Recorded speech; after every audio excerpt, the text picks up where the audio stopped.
And now, coming to you from the Pensado Media Center, powered by Westlake Pro. A look at one of the best sound libraries on the planet from one of the best studios on the planet. Gear Expo LA is on and popping. More details for you. Master Blaster has a brand new, very cool ITL. Strike up the band, JD. You're at the place. It's Pensado's place.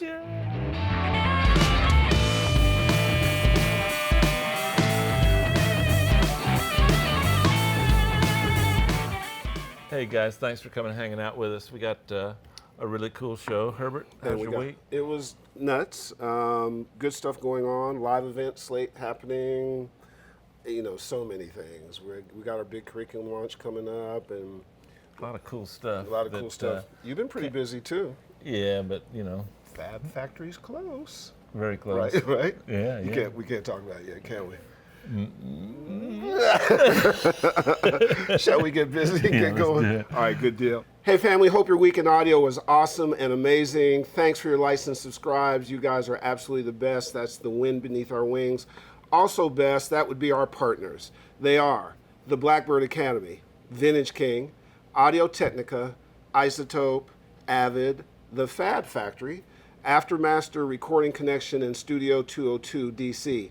As alluded to, Gear Expo LA is on its way June 11th at the beautiful Vintage King facility. That's in hipster downtown. Do not miss that.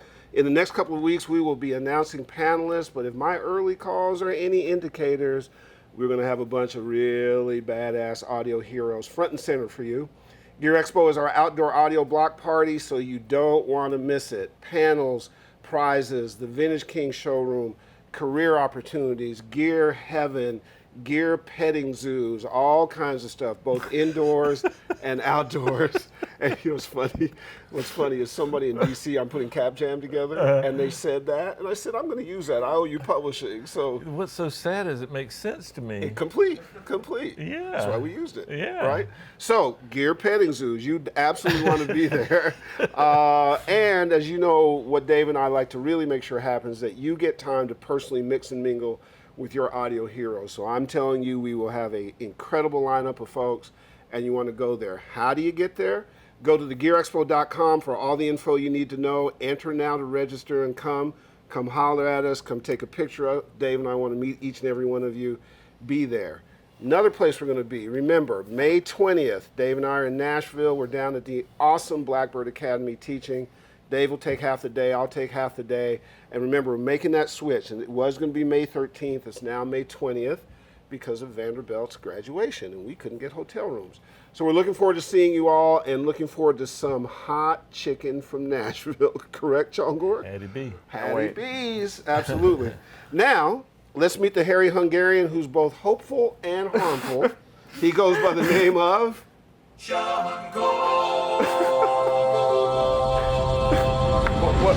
What you don't know is I put the Hungarian flag right behind you guys. Did you really? Nice. Well Oh man, done. Well done, sir. that's How great, you doing? Sean. Man, I'm great. So a quick question for you.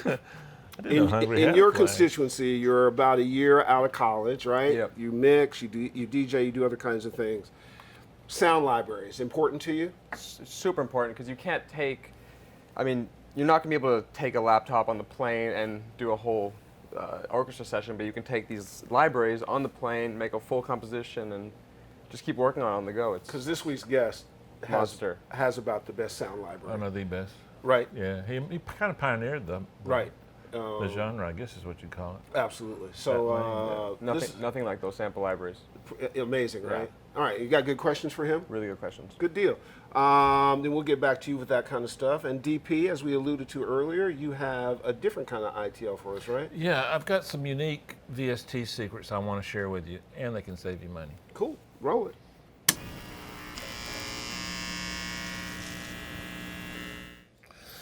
Hey guys, I'm going to show you some stuff that some of which I've shown you before.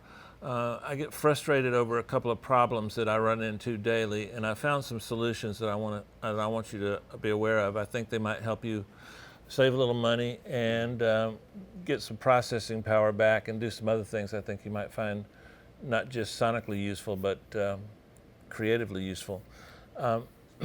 When we went from 32-bit to 64-bit in Pro Tools, RTES plugins stopped working.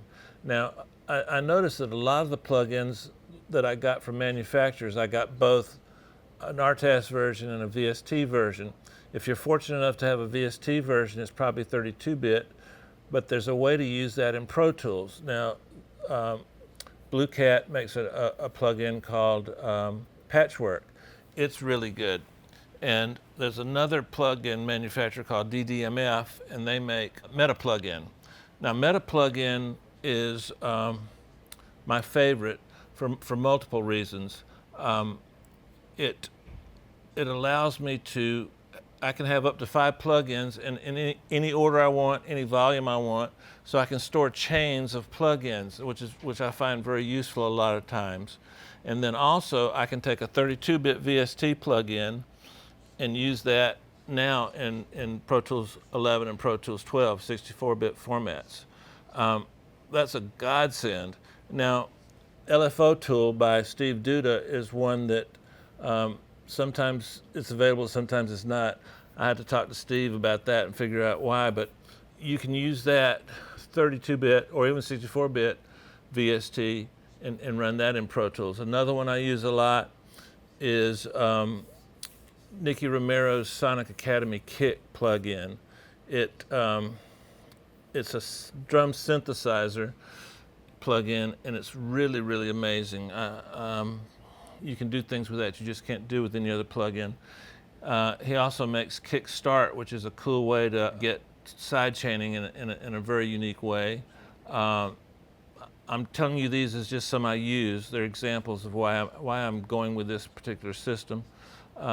Sausage Fattener, Dot of Life. I mean, if there ever was a plugin that's like the all-star reason that we all changed to rappers, it's Dot of Life, Sausage Fattener. Sli-Fi Digital, Greg Scott's company. You've heard me talk about those plugins. I used Axis a lot because it allows me to get less than 2 dB increments on a plugin that sounds like an API 550. And then he also has Deflector and Kaya.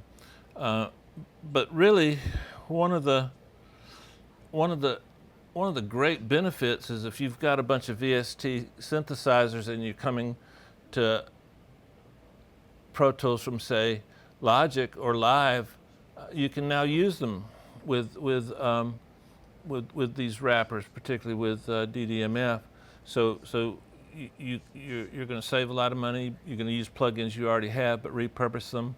And you're probably saying, well, do they sound great? If you hear a difference, you're going to have to struggle to hear the difference. I use stuff on my stereo bus.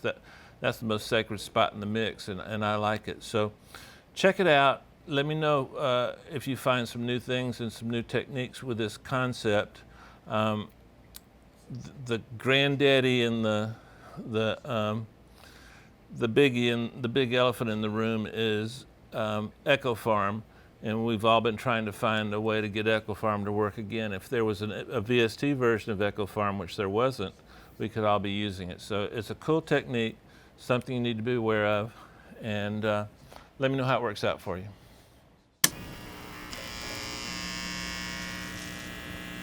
Our guest EastWest Sound Library is best in class and has been for a long, long time. He is truly an example of cutting no corners, never compromising your craft, and absolute pure music passion. We caught up to him, had him at our desk, enjoy our conversation with the owner and proprietor of all things EastWest.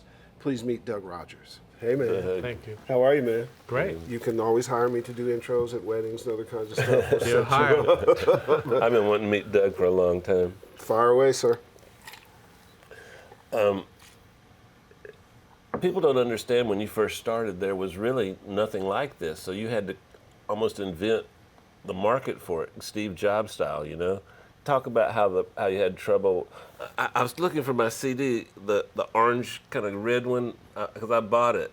And Clear Mountain. I was going to bring you to, I was going to get you to sign it, but I couldn't find it. But tell that story, because I think it kind of illustrates everything Herb just said about you. Well, I mean, it was a brand new industry. There was no industry. There's the CD. And So, I guess in my naivety, I made this product and then figured out, what are we going to do with this thing? Where are we going to sell it? It's like somehow you got to find a market for the product. And of course, What year was that about? that was 88, Wow. 89. Oh, around there was nothing like it Nothing. at that time. So obviously, it was on a CD, so you'd think record store, but record stores didn't sell sounds, and MI stores, musical instrument stores, didn't sell CDs. So it was kind of like we were in the no man's land. So we kind of grappled with that issue for a little while, and eventually I just went into Guitar Center in Hollywood. I knew somebody there, the manager. I said, look, I think this is something that your customers would be interested in. And can I leave a box of them on the counter? And if nothing happens to them, you give me a call in a couple of weeks, I'll come pick them up. And I think it was like a couple of hours later, he called me up. They're all gone. That's $99 a piece. $99 a piece. But that just They were confirmed gone that afternoon. they were gone within a couple of hours. Jesus. So that just confirmed to me that there was a market there. And I thought there was a market there because there were a lot of samplers coming into the market, but there was no software for samplers. Right. Right? Right. It was like having a computer with no software. Absolutely. So, that's kind of how it started. That's how the business was born. Right. Right. And as it developed over time, did you end up having to evolve, and as the marketplace shifted and so on and so forth? Did you? Yeah, the marketplace has shifted a lot. A ton. A ton. Yeah. Its 28th birthday was last Oh, week. congratulations, man! Amazing. And in the early days, it was very, very basic. Recording sounds on a little CD. There was nothing more to it than that, and it was all about getting great sounds. And for the first quite a few years, it was like that until technology started opening the doors to new possibilities. Yeah. Yeah. And a lot of the ideas that came along were ideas that we came up with. And once again, just like the initial story, it was like, okay, who do we do this with? How do we do it? You always have to find people and talented people. Yep. Share the vision. And is that true? so for first maybe 5 or 6 years, I guess, it's kind of not moving that much until the mid-90s, when the computer technology was starting to get interesting. And we kind of moved from hardware-based samplers, like a Kai, Roland, Kurzweil, to computer-based systems. And that's really where the virtual instrument was born. Where does the hard drive fit in? Because you were the first to figure out how to stream off a hard drive. Nowadays, we kind of take that for granted, but there was a time when that wasn't possible. You couldn't get a hard drive to feed you information fast enough to assimilate into the computer and be spit out as a sample. That pioneering that you did with a partner changed the world. Yeah, I had a Jim Van Buskett from Nemesis Systems. Actually, he was working at Rockwell at the time. Contacted me and said that he'd developed some interesting technology, and did I want to come down to Texas and take a look. And we had a lot of people contact us about various innovations. Sure. I wasn't about to get on a plane and go down to Texas just based For on a no phone reason. call. Yeah. So I asked him to make a video. I said, make a video, send it to me so I can take a look what it is. And the video confirmed to me that he was onto something spectacular. Wow. And so we went down there, and he showed me in more depth what they were doing, and we partnered with them from there on in. We actually distributed the product, and it actually completely changed the whole industry. It was called GigaSampler. And the streaming from hard disk thing overcame the latency that normally would be associated with a hard disk. Latency being that when you hit the note on the keyboard, and the sound comes out. Yeah, through It's buffering and too stuff. late. Yeah.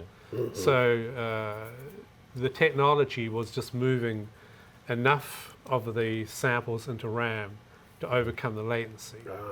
Okay, Yeah. and then the rest of it just got streamed in behind.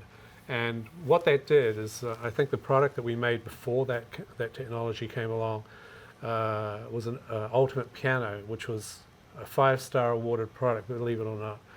Had 2 dynamics, one of which you'd play on one Akai sampler and one of which you'd play on another one. Oh, really?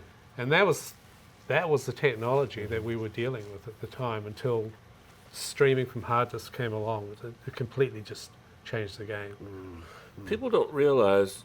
Take me through creating a library for symphony. A symphony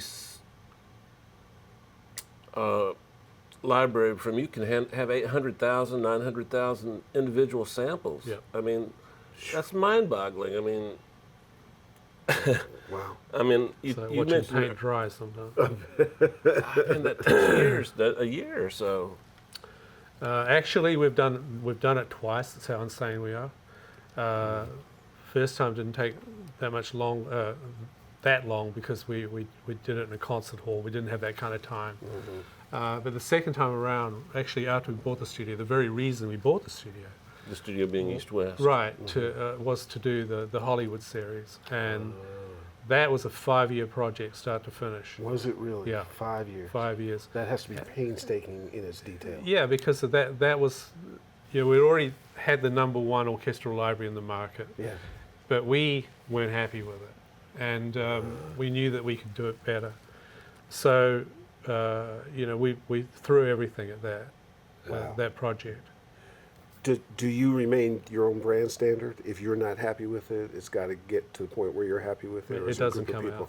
out. That's what I thought. Yeah. Yeah, Yeah, it's and that's tricky because some of these projects are $1 million+ dollars. Yeah. Yeah. So you can't Whoa, afford whoa, to screw whoa. up too many times. You spend $1 million doing a sample library? Yeah, Sure. twice. Sure. Both the No orchestral wonder you libraries. don't have any competition. Damn. That's incredible. Because because of the industry, you're paying triple scale musicians. You're paying a lot of time in the studio, a lot of players, and then there's a ton of pre and post production. Gotta be. Post production is just years, Yeah. cutting up all that stuff, programming it all, making sure it's all Do you going have to work. coding to do as well? Yeah, and then there's the software development. Right. That comes at the very end. So they're big projects. Wow. Something I can relate to is a piano. Like take me through your most sophisticated process just to create a piano library. Like you there's 88 keys. Each key will end up with 15 or 20 just velocities, just dun, dun, dun, dun, dun, just Yeah, and then pedal, no pedal, and then right. and then you also have to Pedal on, record the pedal off. sympathetic Yeah, vibrations yeah. and all. So just Yeah. one note will have how many samples? Guess. What? That particular library is like 270 gigabytes. Good lord. Wow. Yeah, they get big. I mean, getting up the to Hollywood Library of Strings is Congress like our status. biggest one. I think it's like 320 or something like that. Jeez. But it's what our customers want. They want that level of detail. Yes. We always aim the products at the high-end pro, and we figure that if we aim at the high-end pro, then we can do smaller versions, cut-down versions for others. But that's the project that we embark on, and these people are very, very talented. They know exactly what they want to do with this stuff, Yeah.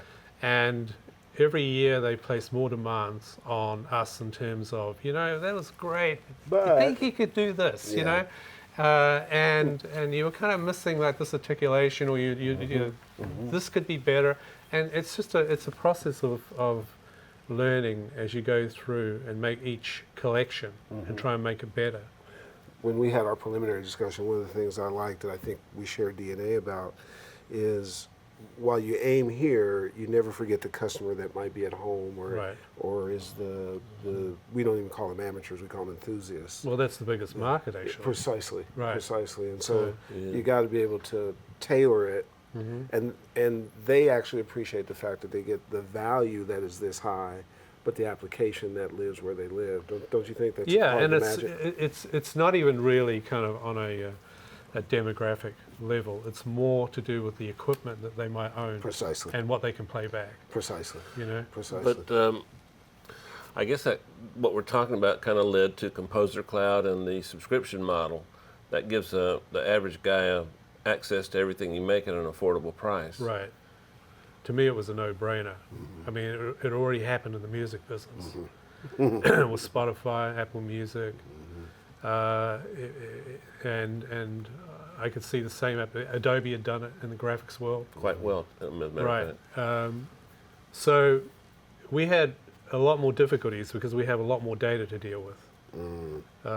There's close to a terabyte of data that we have to control someone else's computer, turn it on and off if we need to. Wow. So that took a lot of effort. We spent a couple of years basically developing our own software to do that, because there was no off-the-shelf software Right. that could do that. Right. So we had this in the planning stages for a long time, and trying to keep it under wraps was not easy, because we had other outside people that were doing parts of it. And but you know, the market's always looking at competitors and Yeah, seeing where absolutely. they're going. Absolutely. So you know, we took an Apple-like stance and tried to keep it under wraps until it was ready to roll out. And actually, it's almost a year now since we rolled it out.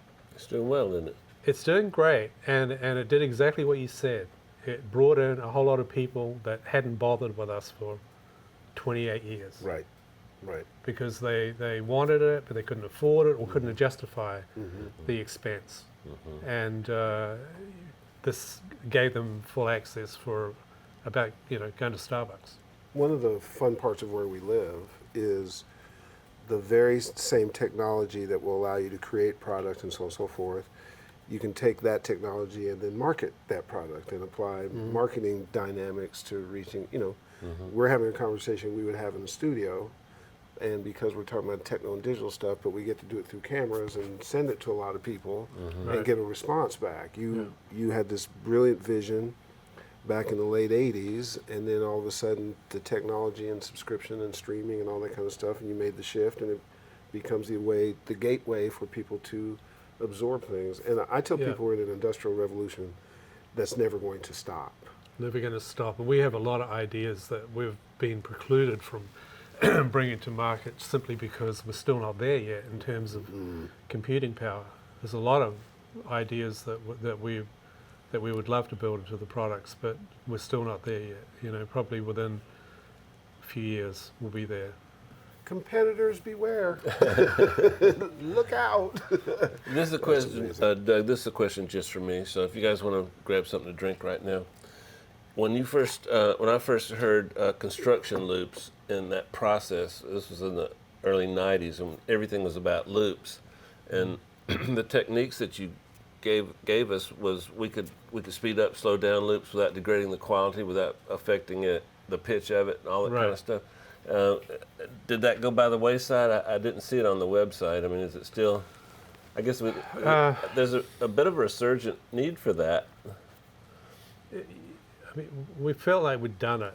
You know, it was like there wasn't any point in repeating it. We did it in the 90s and the early 2000s. MIDI-driven construction loops. Yeah. Because the problem with loops is the moment you slowed it down and, you know, changed the 100%. tempo, things went up and down in terms of quality. So it was like, well, how do we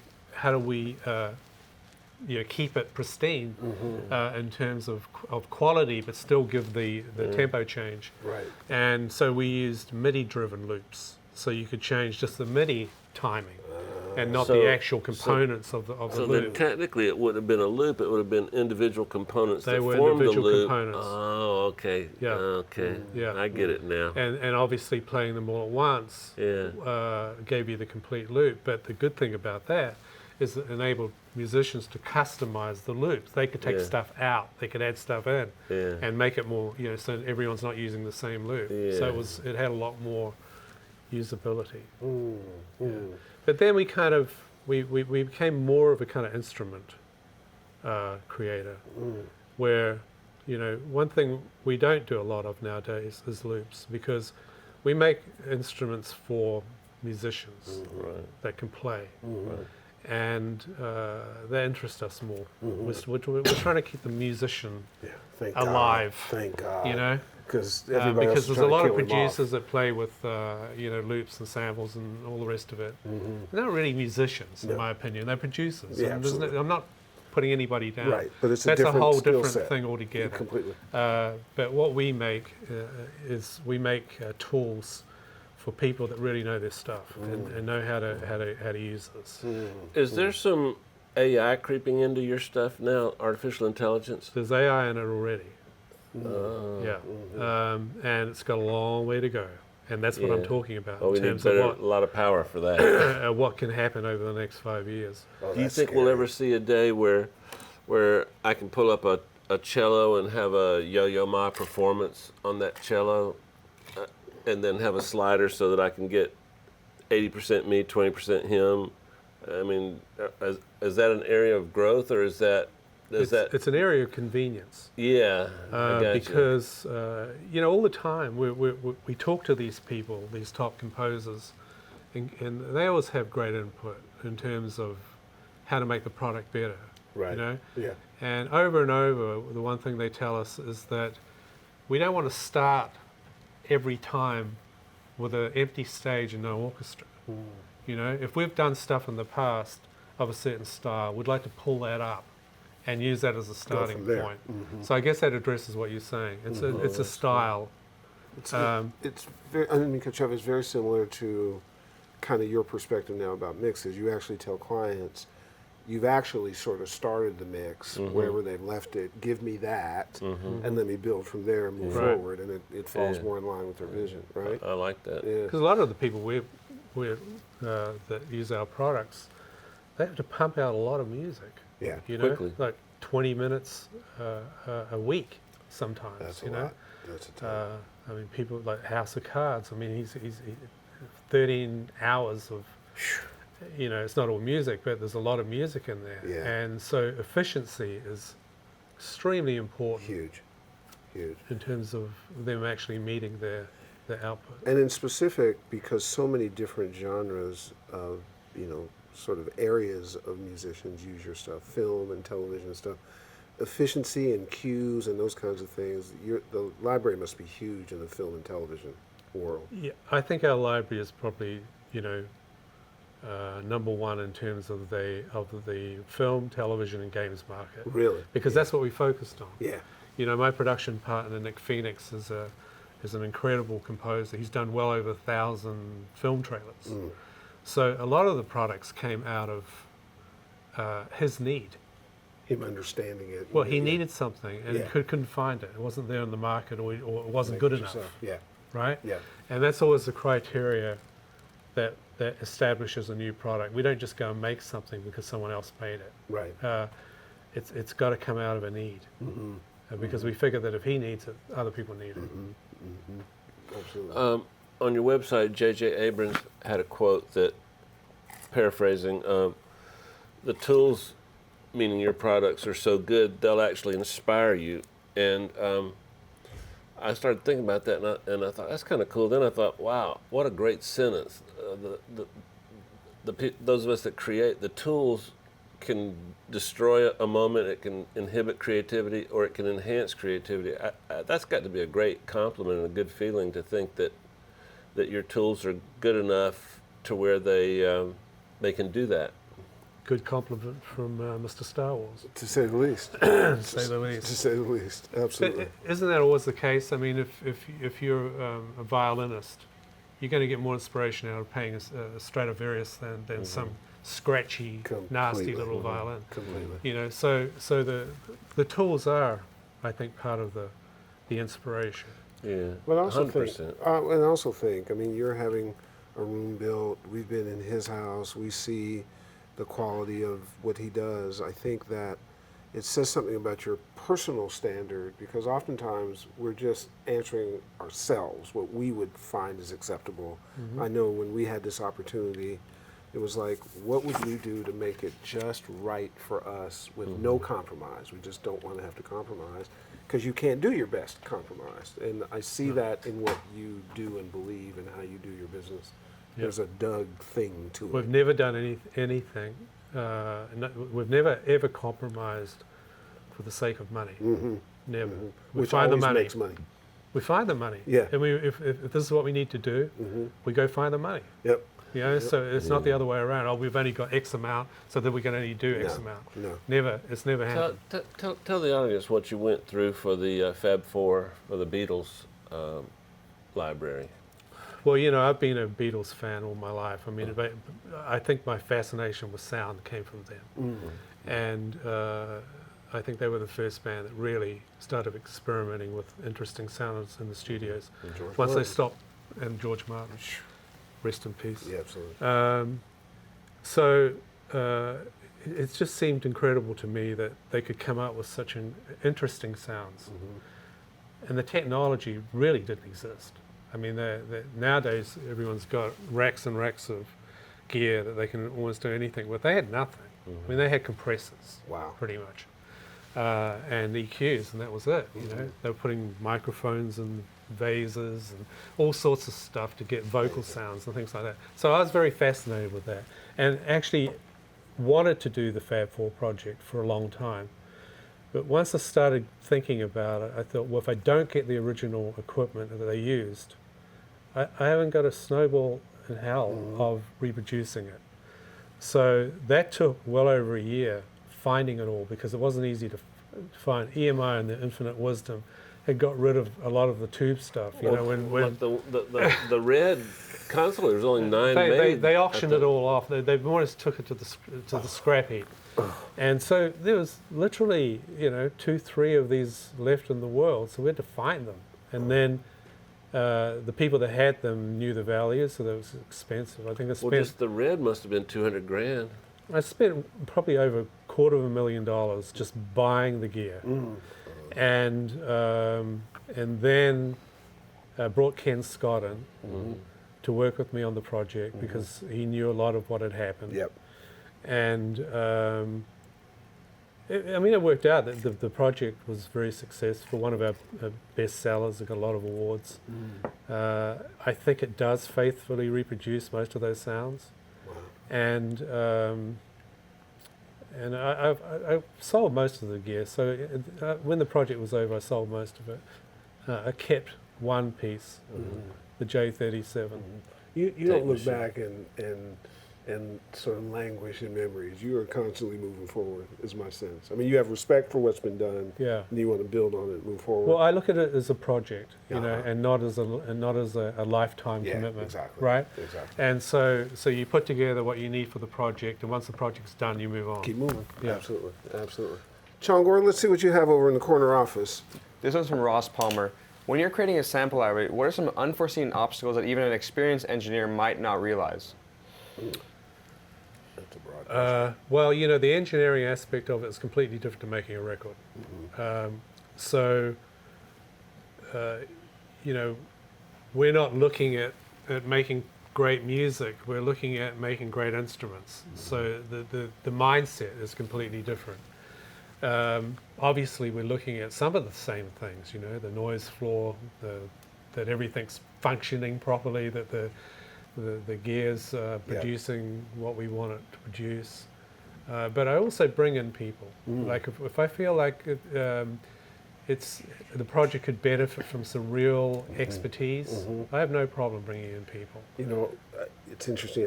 To buttress your point, we always feel that the best thing we can do is combine what we call analog, which are humans who understand that experience, with the digital technology, and that combination creates the ability to touch and be warm and have the fundamentals be correct, and not sacrificed to the technology, which sometimes gets you there but doesn't feel synthetic or doesn't have some of those round kind of tones and stuff. And that combination, I think, is always an advantage to making something better? I use both. Yeah. Because nowadays it's out of the question when you're in a digital medium to use all analog. You know, I mean, they play back out of a computer. Yeah. So I try and analog it up Yeah. as much as possible, Love you what know, you said. Exactly. going in. And that's why I kept the J37 out of the thing. All the equipment that I assembled for that project, that was the one I fell in love with the most. It just had this, it was the last tube multi-track ever made. And it just had this, the harmonic distortion, the sort of the tape saturation, not overly, but enough to just give the sound life. And I was recording everything to Pro Tools Direct, and through on and off the record and replay head of the J37, because we didn't want to trust it degrading the thing going forward. So it was a live process, in and out, through the electronics, into Pro Tools. And I don't think we used anything that we did straight to Pro Tools. I think it was all that imperfect sound, if you like, that people happen to like. Yeah, the people You happen to know? love. Absolutely. Yeah. Sean, you got another one? Yep, from Maruha Ratana. What is the workflow for finding instruments, and how do you know when an instrument is good enough to be sampled?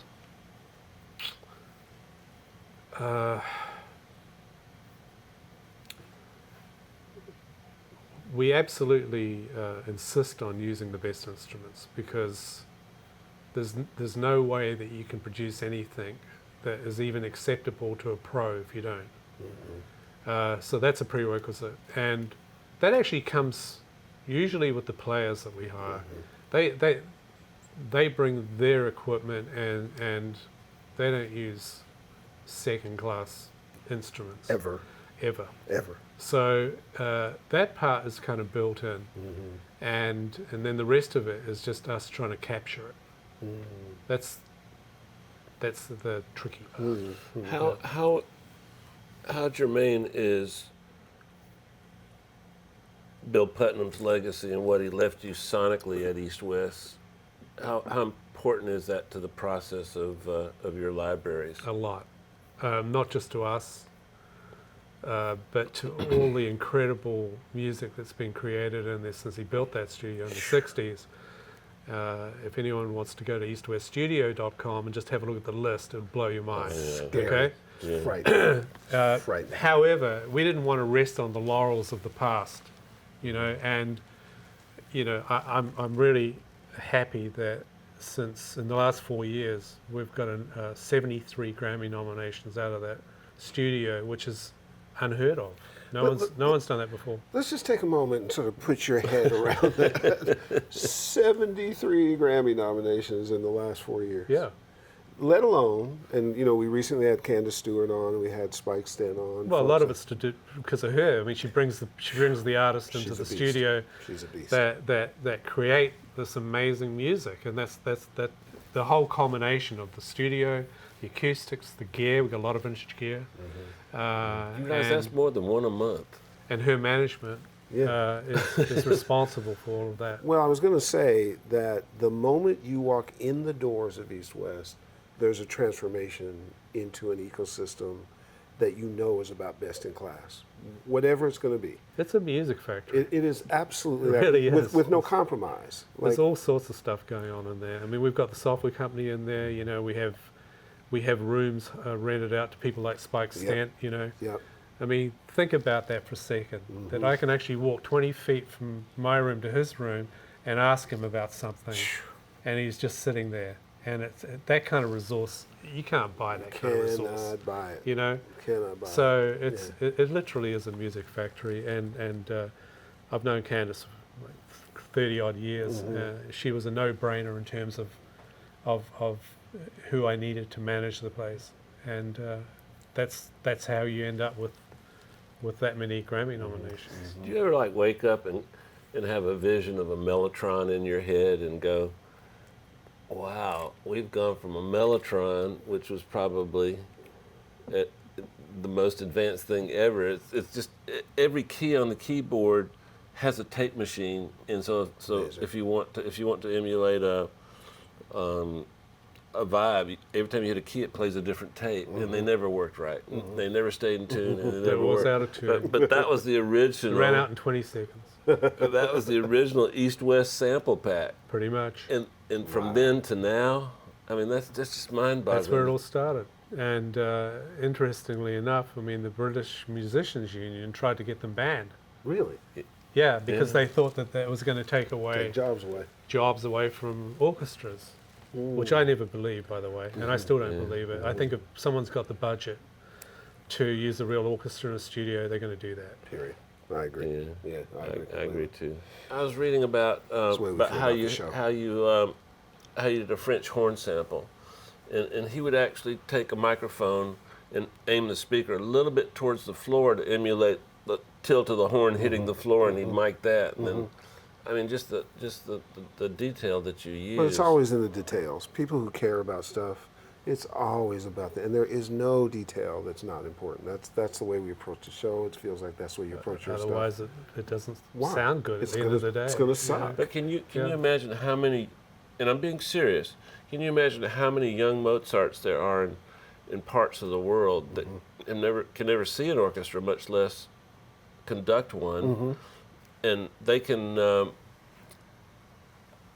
for a very reasonable cost, pennies a day, they can access his library and conduct an orchestra and put something together that represents who they are musically and creatively. That has to make music better. It has to. Can I tell you my hope before you wrap up? We do a lot of things on the show with different products and relationships and so on and so forth, and can access things and do other kinds of stuff. I hope we can have a conversation at some point in time about what the possibilities may be, because the quality of what he does and the reach that we have and the kind of enthusiasm between schools and enthusiasts and professionals, there's something in that intersection that should be worth There's a no lunch. limit. I mean, you're limited by technology and your imagination. That's it. That's it. That's it. There's nothing else in the way. So I think where this industry is going is extremely exciting. A lot more AI, as you mentioned before. Yeah. We already have a bit of it in there. Yeah, we look at the speed of the play. We look at how dynamic they're playing, and we dish up things to go along with that. But there's a lot more that can be done. And you'll be open for Dave and I, lunch on Dave and I, to talk about EastWest and Pensado's place? You're invited. Some fun? And to the Friday night hang at the studio, We're in. which is coveted. Fun. We're in. Dave, take us home, man. Okay. Absolutely. Man, if you can't make a great record now, just quit. Good night. No. I mean, what else can you say? Suck it depressed. As an engineer,